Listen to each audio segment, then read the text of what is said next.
علیہ الصلوۃ والسلام ارشاد فرمایو یا معشر الشباب اے د ځوانانو جماعتا یا معشر الشباب اے نوجوانانو من استطاع منکم الباءة پتاسو کی چې د چا د نکاح کولو طاقت یې فلیتزوج هغه دی نکاح وکي فائدہ به صحیح فائدہ دادا فإنه أغض للبصر بشک دا سترګې ښکته کوي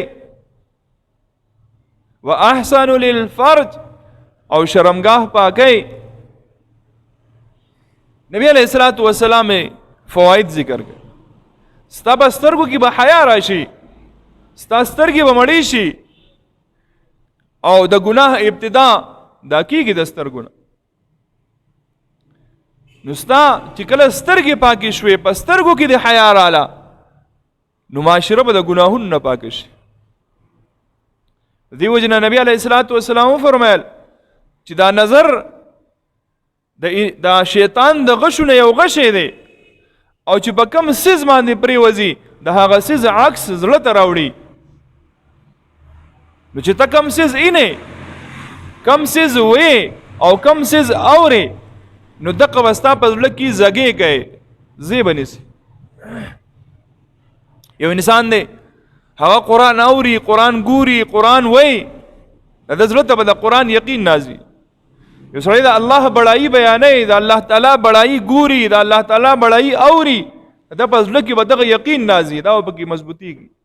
د نبی علیہ الصلوۃ والسلام سنت اعمال اوري او د نبی علیہ الصلوۃ والسلام سنت طریقې بیانوي او د نبی علیہ الصلوۃ والسلام سنت طریقې پسترګو باندې ګوري، هغه ماحول ني د په زړه کې به د سنت طریقو عظمت راځي.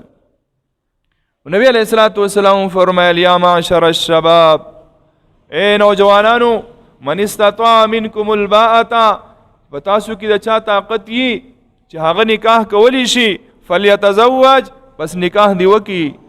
او فواید ذکر کړه فإنه أغض للبصر وأحسن للفرج بشک دا سترګې ښکته کوي د حیانا، سترګې ډکوي د حیانا او ستا شرمګاه پاکوي.